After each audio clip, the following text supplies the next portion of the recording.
Biasanya tiap hari ada saja keributan, penculikan, perampokan, penyergapan dan sebagainya. Tapi sudah 6 hari ini tidak ada kejadian apa-apa. Iya, pada kemana mereka? Biasanya di dalam kota tiap hari ada penjambretan, pencoleng, pencopet, perkelahian, pemerasan. Tapi sekarang kok sepi. Pada kemana para penjahat itu? Bosan barangkali. Pencoleng mana ada bosannya, Kanjeng? Saya kira mungkin mereka ngeri pada pasukan keraton kita yang tiap hari melakukan pembersihan. Ya, apapun penyebabnya, keadaan yang aman seperti ini yang kita harapkan. Semoga saja selamanya aman. Betul, Kanjeng.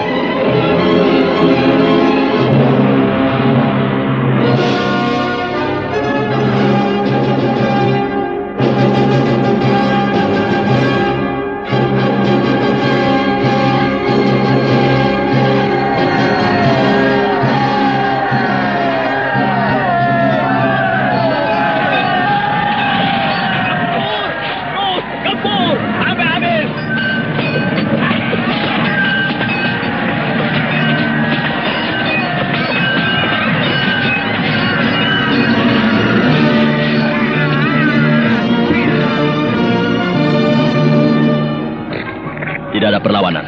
Oh ya? Iya. Pasukan Kadipaten Singkur terlalu lemah dan lengah sama sekali. Mereka sama sekali tidak siap. Tidak mengira bakal ada serbuan mendadak. Lalu?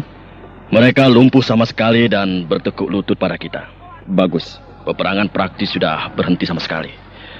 Pasukan perang kita sudah dalam keadaan diam, berjaga-jaga di seluruh pelosok Kadipaten. Bagaimana dengan Kadipatenan? Sudah dikurung dengan rapat. Penghuni Kadipaten seorang pun tidak mungkin bisa lolos dari kepungan kita. Bagus. Sekarang saya persilahkan Anda memasuki Kadipatenan untuk berbicara langsung dengan Adipati Waringkas.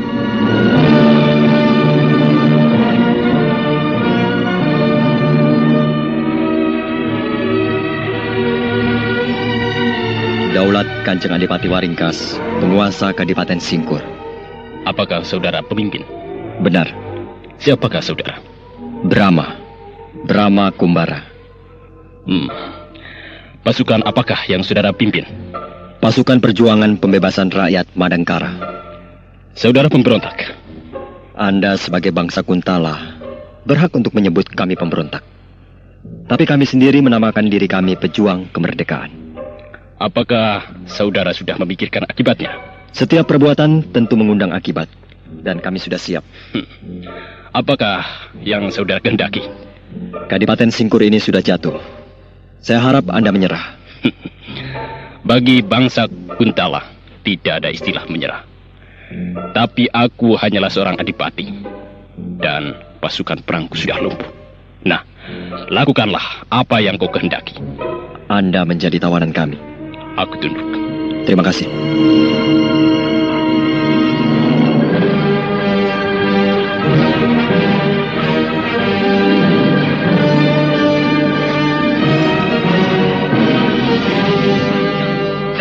Celaka, Kanjeng, celaka. Ada apa, Senopati Kendala? Ada pemberontakan di Kadipaten Singkur. Pemberontakan? Benar, Kanjeng. Siapa yang memberontak? Tidak tahu, Kanjeng Tumenggung.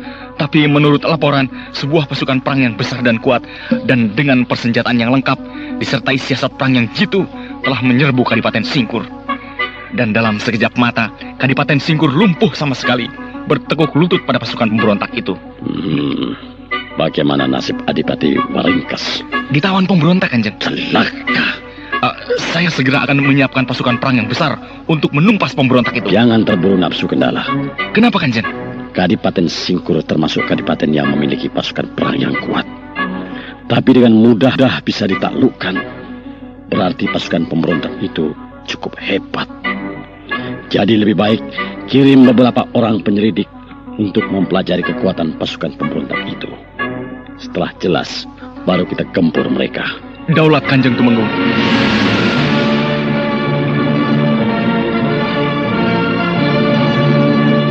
Aksi penyerbuan pertama pasukan pembebasan rakyat Madangkara di bawah pimpinan Brahma dan Gotawa berhasil melumpuhkan Kadipaten Singkur yang besar itu, menyerah tanpa syarat.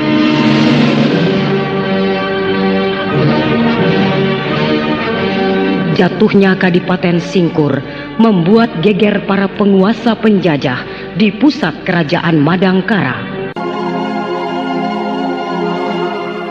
Inilah yang saya katakan dulu kepada Kanjeng Tumenggung. Rasa ketidakpuasan dari rakyat suatu ketika akan menjadi ledakan yang dahsyat. Terbukti sekarang ada pemberontakan bersenjata yang terang-terangan mengancam kekuasaan Kanjeng Tumenggung. Yang memberontak itu adalah pasukan perang, bukan rakyat Madangkara. Pasukan perang itu asalnya dari rakyat yang mempersenjatai diri. Tapi mereka tidak mendapat sokongan dari rakyat kebanyakan. Belum saja, atau mungkin sudah.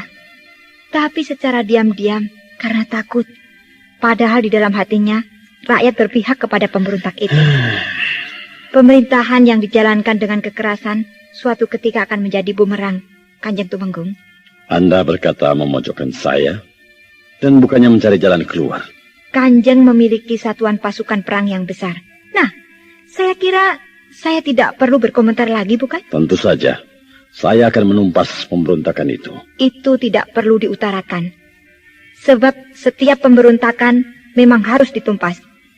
Tapi yang ingin saya sampaikan ialah tindak perbuatan mawas diri dari Kanjeng pribadi bersama para pejabat lainnya. Anda berkata seakan-akan Anda benar dan aku yang salah. Saya tidak menganggap diri saya benar.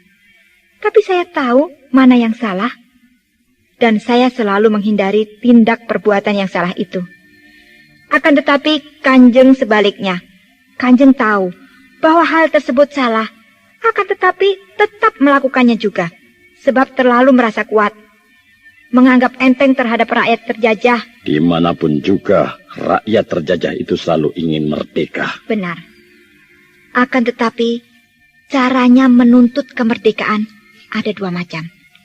Yaitu dengan cara baik-baik dan dengan cara kekerasan. Itu aku sudah tahu.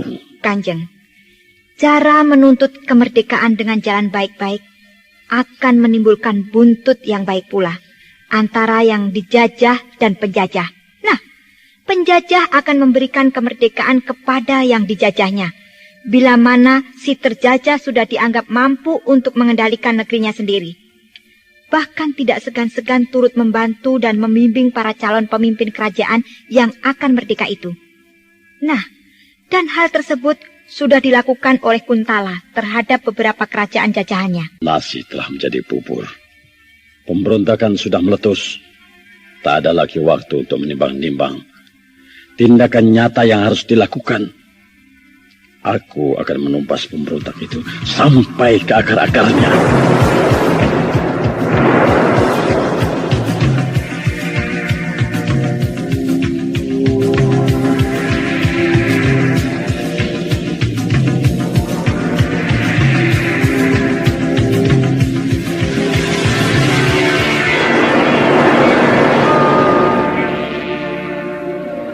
Kanjeng Tumenggung. Bagaimana Senopati Kendala? Para penyelidik sudah kembali dari Kadipaten Singkur. Bagaimana laporannya? Pasti akan mengejutkan Kanjeng. Cepat katakan. Pemimpin pemberontak itu adalah Brahma, kakang masnya Dewi Mantili. Oh, pantas. Mantili begitu bersemangat menyalahkan aku. Senopati Mantili harus ditangkap. Ya, tangkap dia. Tidak usah dicari, aku sudah datang. Mantili. Dengan dasar apa saya ditangkap? Pemimpin pemberontak itu adalah kakak kandung Anda. Hanya itu? Betapa piciknya kau Senopati Kendala. Kakaknya pencuri, belum tentu adiknya pencuri juga. Begitu pula kakaknya seorang raja, adiknya belum tentu raja. Begitu bukan? Tapi setidak-tidaknya kau membantu kakakmu itu. Mana buktinya? Bicaramu selalu memihak kepada rakyat Madangkara dan bukan kepada kita bangsa Kuntala. Aku berkata apa adanya. Yang salah, aku katakan salah. Yang benar, aku katakan benar. Dan kalian adalah para pejabat keraton yang tidak becus menjalankan kendali negeri jajahan. Kalian hanya sibuk memperkaya diri dan sama sekali tidak pernah memikirkan peningkatan hasil kekayaan negeri ini. Mulutmu lancang.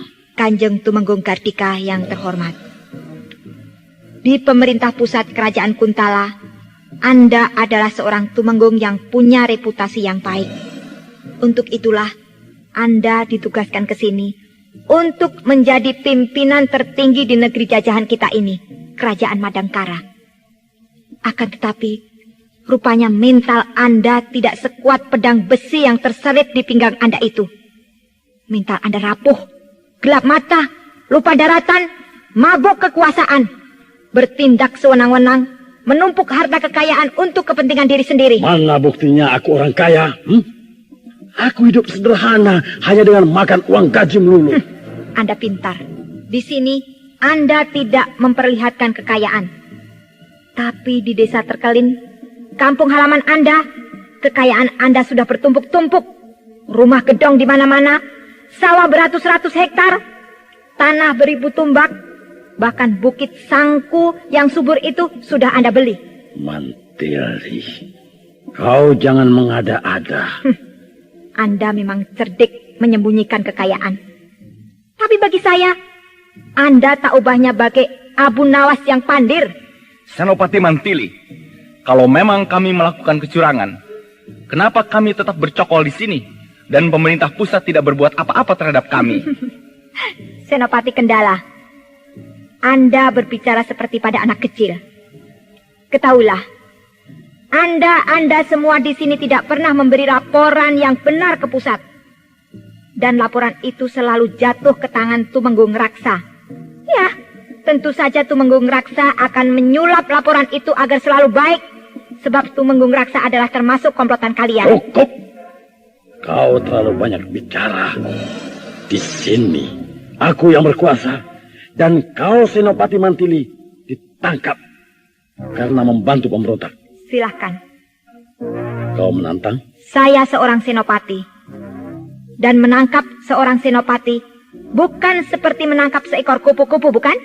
Kau sombong, Senopati Mantili. Aku ingin tahu sampai di mana kehebatan senopati perempuan.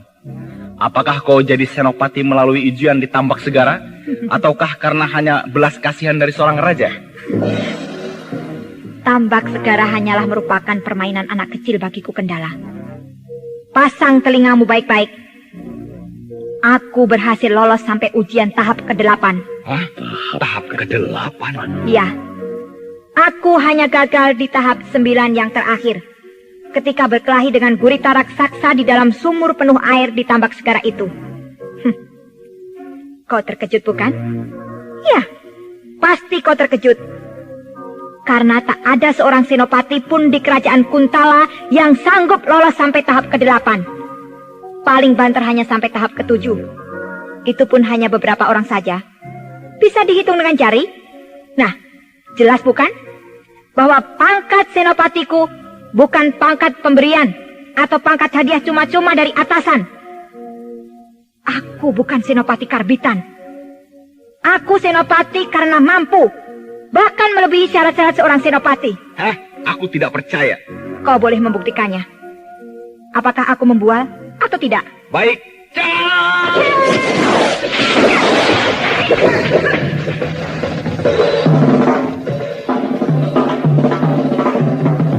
Hebat. Dua orang senopati berlaga mengadu kedikjayaan.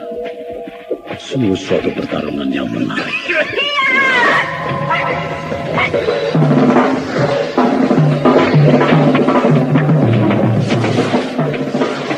Kendala serangannya sangat cepat dan ganas. Tapi Mantili bergerak sangat ringan.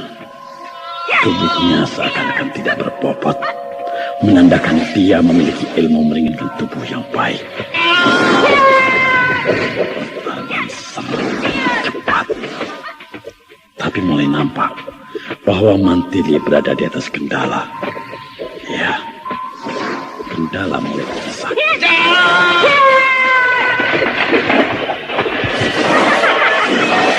Untung cuma aku bikin batuk-batuk. Coba kalau ku hajar, aku bikin kau muntah. Kau mencabut pedang. Cabut pedangmu. Untuk menghadapi senopati kelas 3 macam kau, cukup dengan tangan kosong saja. Berdebah. Iya, kau boleh mempergunakan senjata apa saja, semaumu. Aku hadapi dengan tangan kosong. Tak kabur.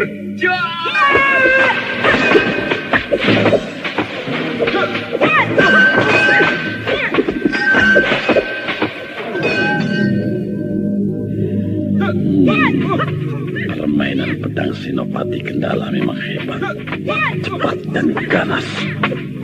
Suara pedangnya menimbulkan siuran angin deras, menandakan tenaga dalamnya sangat tinggi. Baru 10 jurus pedangmu sudah terlepas dari tanganmu. Terpental jauh sekali. Kau hebat. Nah, bagaimana? Kau memang hebat, Senopati Mantili. Tahan.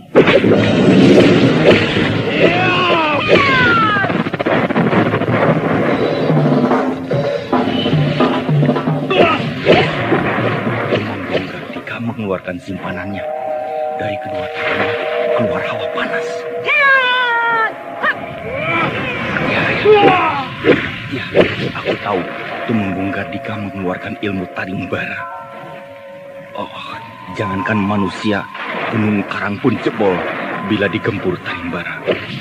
Bahaya, Mantili bisa hangus tubuhnya.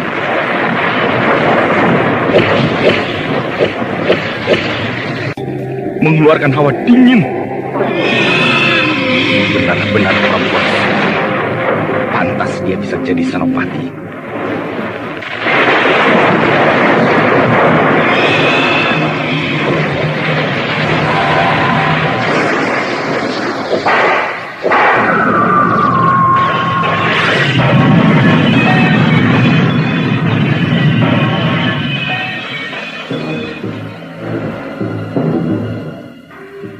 Kau hebat. Kau juga hebat.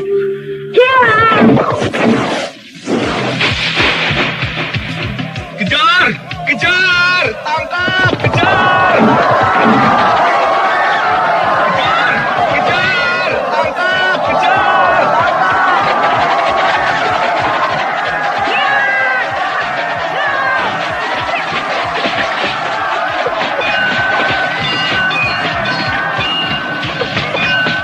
Benar-benar luar biasa. Ratusan panah dan tombak, tak satu pun yang menyentuh tubuhnya. Semuanya rontok oleh pedangnya. Padahal dia terluka dalam, tapi masih sanggup bergerak dengan cepat dan mempermainkan pedangnya sungguh mengagumkan. Sebelum jadi senopati, dia memang seorang pengembara Kanjeng. Kelakuannya seperti pendekar, jadi ilmunya sangat banyak.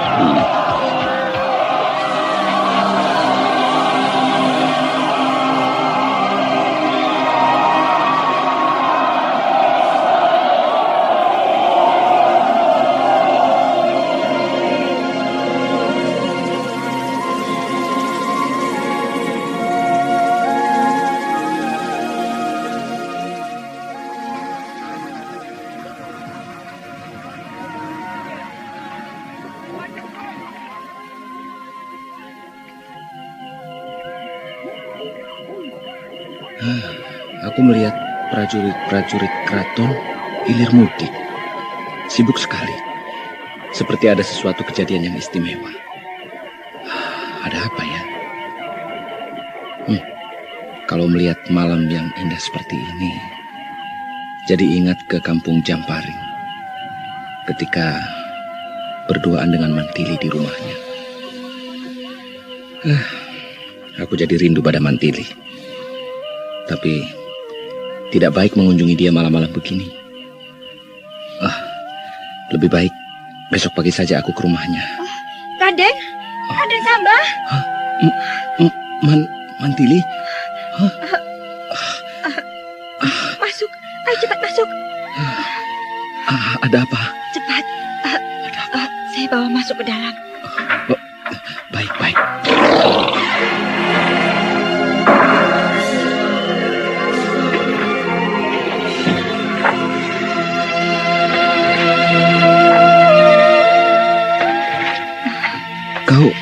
Kau kenapa, Mantili? Pakaianmu kusut, rambutmu acak-acakan. Ada apa, Mantili? Apa yang terjadi? Kau muntah darah. Kau kenapa, Mantili? Kenapa kau muntah darah? Mantili? Saya mau ditangkap. Ditangkap? Saya dituduh membantu pemberontak. Aku harus cepat pergi dari sini. Jangan. Kau luka, Mantili. Kau harus istirahat. Aku akan panggil tabib istana.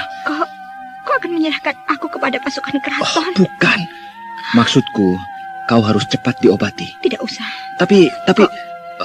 Kau mau membantuku? Oh iya, tentu saja. Tentu, Mantili. Bawa aku pergi keluar dari keraton ini. Tidak usah kemana-mana. Di sini saja. Kau akan celaka. Kau pasti ditangkap sebab menyembunyikan aku. Tidak. Di rumahku kau aman. Tidak, Raden. Mantili. Rumahmu ini masih berada di dalam lingkungan keraton. Bagaimanapun juga, mereka akan menemukan aku. Ya, tapi bagaimana ini? Raden punya pedang. Iya, ada punya.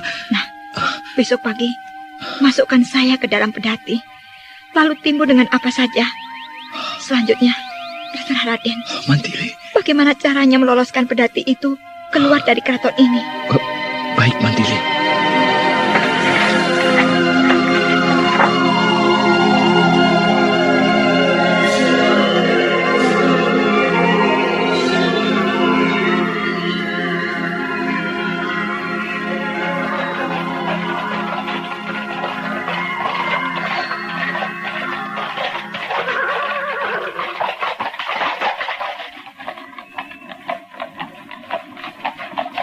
Stop!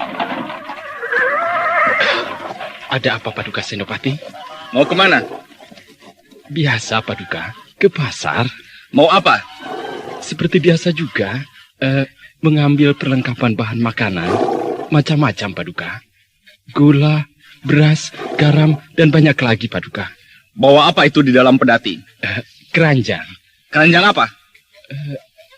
Keranjang untuk tempat-tempat barang, Paduka. Keranjang gula, keranjang beras, keranjang garam, keranjang sayuran, dan lain-lain, Paduka. Aku periksa. Kenapa diperiksa, Paduka? Ada penjahat masuk ke dalam keraton, tahu? Penjahat? Tadi malam dia masuk, dan sampai siang sekarang ini dia belum keluar. Berarti masuk, ada di dalam keraton. Jadi siapa saja yang keluar masuk keraton harus diperiksa. Oh. Kau siapa, ha? Saya Karpa, Tuan. Kusir pedati dapur keraton, Paduka. 1 minggu sekali, setiap hari Senin, saya selalu ke pasar gede untuk mengambil bahan makanan. Dan sekarang, kan hari Senin, Paduka. Ya, tapi pedati itu tetap harus diperiksa. Silakan, Paduka.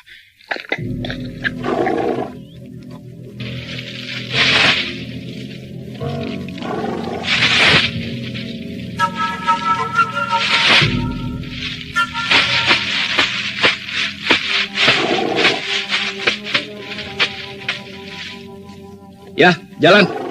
Daulat Paduka Senopati.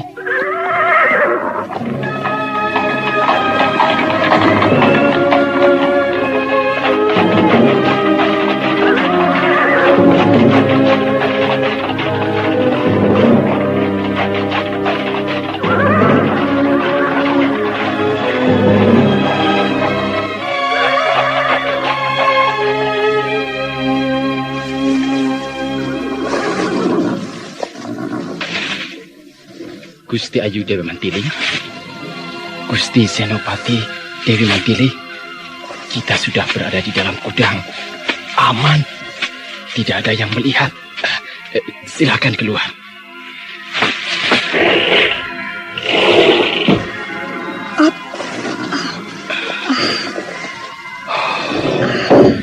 Dahsyat sekali. Tenaga Gusti Ayu seperti dewa. Yang saya takutkan, Gusti Ayu mati lemas, sebab tidak ada udara sama sekali. Tapi Gusti Ayu Senopati ini memang seperti dewa, sangat sakti. Saya manusia biasa, Pak Karpa. Saya tidak mati lemas, karena bisa menghirup udara dari celah-celah papan.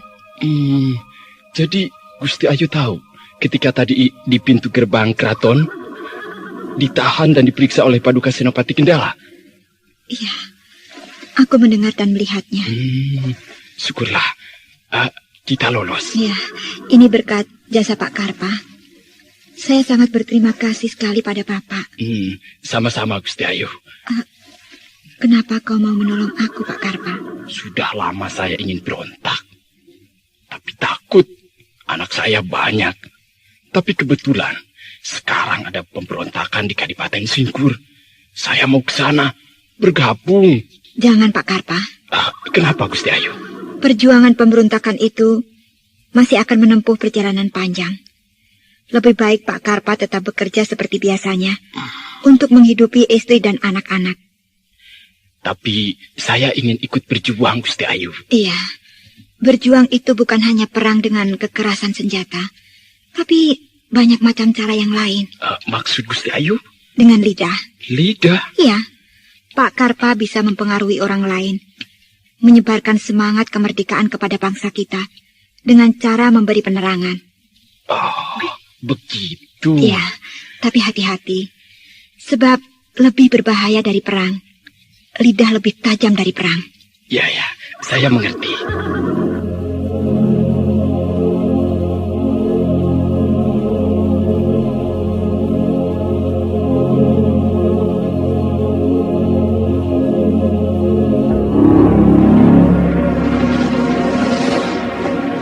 Sampurasun.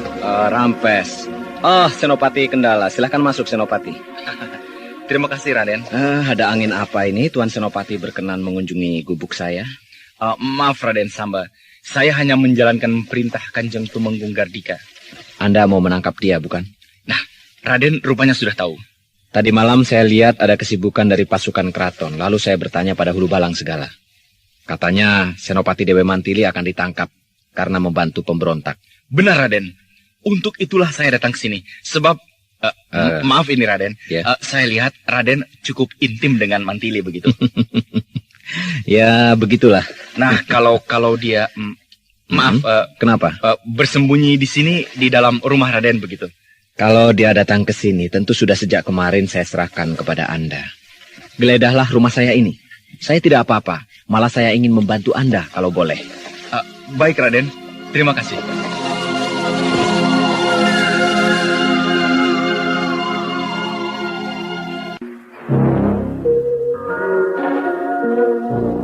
Sudah, Raden. Cukup. Tidak ada kan? Ya, tidak ada. Malah saya berharap dia datang ke sini. Sebab terus terang, saya suka sama Mantili. Dan akan saya ajak dia ke jalan yang lurus. Saya akan berusaha menyadarkan dia bahwa dia sebenarnya bangsa Kuntala. Meskipun ibunya bangsa Madangkara, tapi dia dibesarkan di Kuntala. Sri Baginda Kuntala amat kasih kepadanya. Menjadi senopati juga atas restu Baginda. Nah, Mantili harus membalas budi yang luhur itu. Saya pun merasa heran dan menyayangkan. Gadis muda yang memiliki tingkat ilmu kedikjayaan sangat tinggi seperti Mantili membantu pemberontak. Belum terlanjur. Kita masih bisa menyadarkannya. Ya, Raden. Nah, saya permisi. Baik, Senopati Kendala.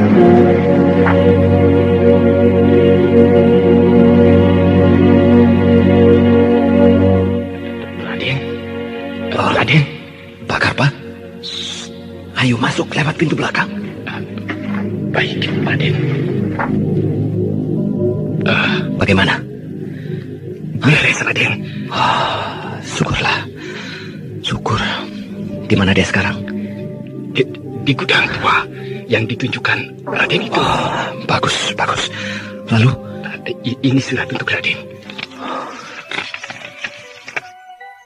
Raden Samba terkasih, saya berhasil meloloskan diri dari kepungan pasukan keraton berkat bantuan Raden dan Pak Karpa.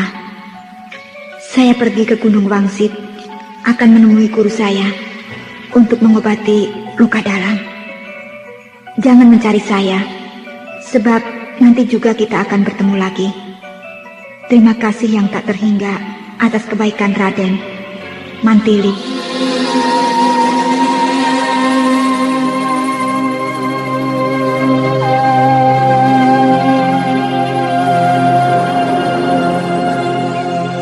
Sudahlah, biarlah.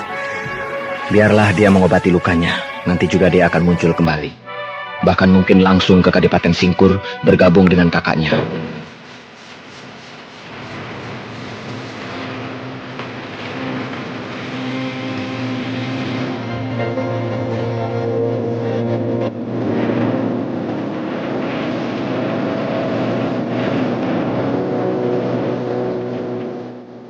Nampaknya mereka ada main saja. Iya. Yang agak mendebarkan hati saya ialah kalau mereka minta bantuan dari pusat kerajaan Kuntala. Saya rasa tidak.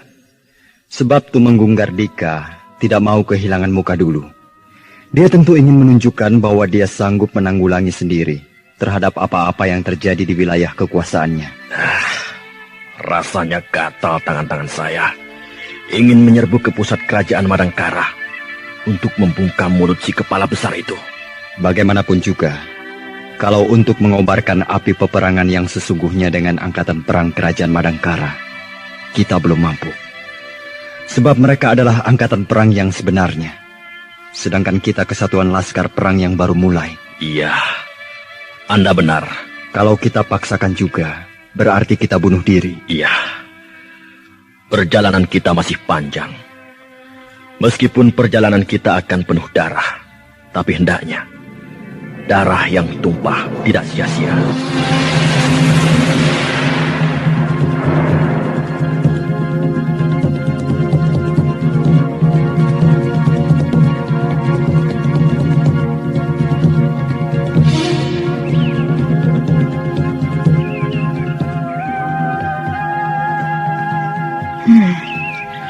Aku sudah berada jauh di luar kota.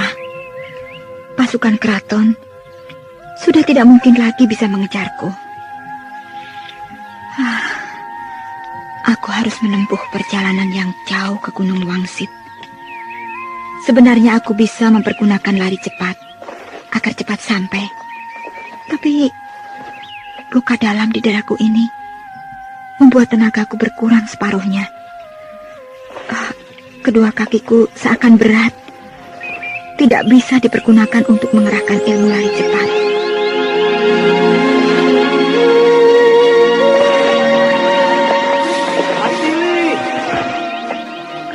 Raden Samba. Mantili, kau tidak apa-apa.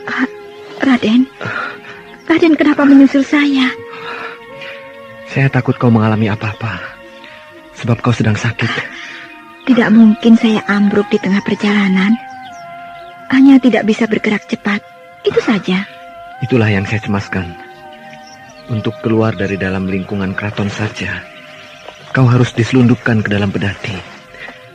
Padahal kau sebenarnya bisa melompati tembok benteng keraton dan menghilang dengan cepat keluar kota.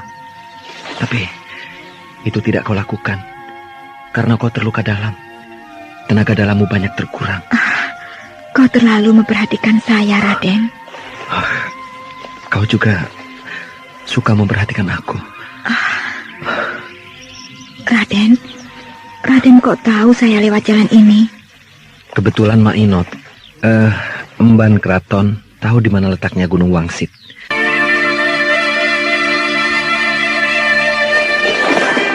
Tempat ini, apa namanya? Banyak sekali pohon perdu dan pemandangannya cukup indah. Apa itu, Raden? Ya, sekedar makanan dan minuman. Raden rupanya membawa bekal. Ya, daripada kelaparan di jalan kan. Iya. Loh, jangan tertawa. Saya bukan pendekar yang biasa mengembara tanpa membawa bekal makanan. Tapi bekal yang Raden bawa itu paling lama hanya akan cukup untuk 3 hari saja. Padahal perjalanan kita akan makan waktu 10 hari. Ya, kalau memang begitu, saya tidak takut. Bukankah sekarang ini saya sedang menempuh pengembaraan dengan seorang pendekar?